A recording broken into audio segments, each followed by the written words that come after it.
আমার বন্ধুরা, এখানে মা বাবার কথা বলা হয়েছে, এর মধ্যেও মায়ের কথা বলতে গিয়ে আল্লাহর নবীর এক সাহাবী বলেন, মান আহাক্কু বিহুসনি সাহাবাতি ইয়া রাসূলুল্লাহ, ওগো নবীজি, আমার সবচেয়ে সুন্দর ও ব্যবহার পাওয়ার সবচেয়ে বড় অধিকার কার? কার অধিকার সবচেয়ে বেশি?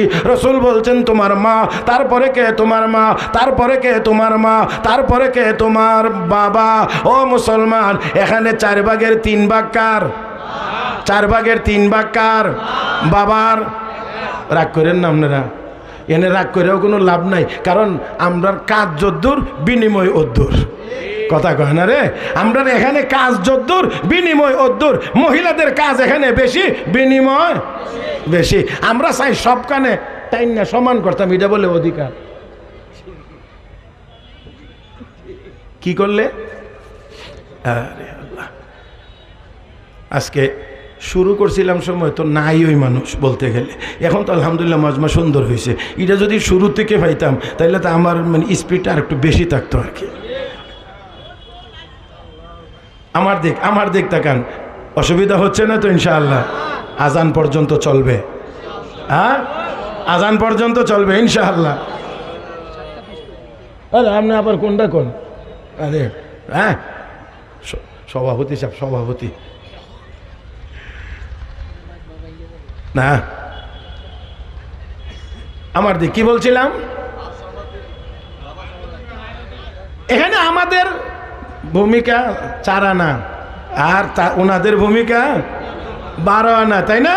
একটু খেয়াল করে দেখেন তো, খেয়াল করেন, সন্তান পেটে ধারণ করে কে?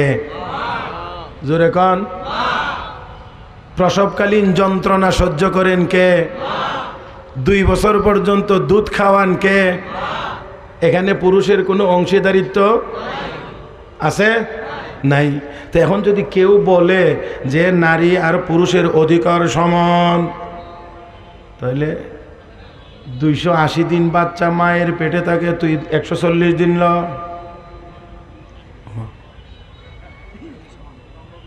ও ভাই, সমান যদি করতে হয় তাহলে এটা তো একেবারেই যুক্তির কথা।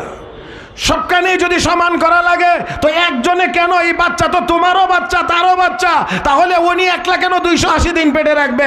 140 দিন তুমি রাখো আর বাকি 140 দিন তোমার স্ত্রীর পেটে দাও। যদি এটা সম্ভব হয় না তাহলে সব জায়গাতে সমান বলা এটা পাগলামি ছাড়া কিছু হতে পারে না। আমার এই আঙ্গুলের দিকে তাকান তো, কয়টা? আপনার কয়টা? যারা বলেন না এরা কম বেশি আছে না? কয়টা? সবটি সমান? সবগুলো সমান? তাহলে আল্লাহর কি এমন অভাব পড়ছিল মাটির যে সবটি সমান বানাইতে পারছিল না? সবটি সমান বানাইলে কত সুন্দর হইতো। এই যে মাঝখানে লম্বাটার মতো সবটি হইলে কত সুন্দর দেখা যেত, এক সমান। না না, পাগলের দল, বুঝতে হবে এটা যদি ব্যবধান না থাকে তাহলে দুনিয়ার কাজকর্ম ধরা, এমনকি 1 লোকমা ভাত মাখায়া মুখে উঠায়া খাওয়ার সুযোগও তোর হবে না। সবগুলো আঙ্গুল যদি সমান হয় সারা জীবনে যাও খাওয়া লাগবে, যাও।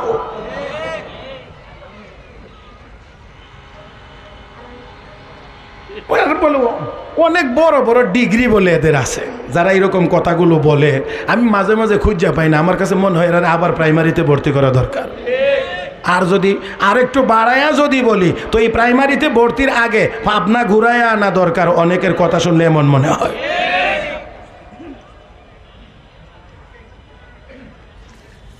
যেখানে যতটুকু যাকে দিলে তার মর্যাদা প্রতিষ্ঠিত হবে, ইসলাম অধিকার ততটুকু সেই জায়গাতে তাকে দিয়েছে। সবখানে সমান করা যায় না, সবখানে সমানের পরিণতি ভালো হয় না।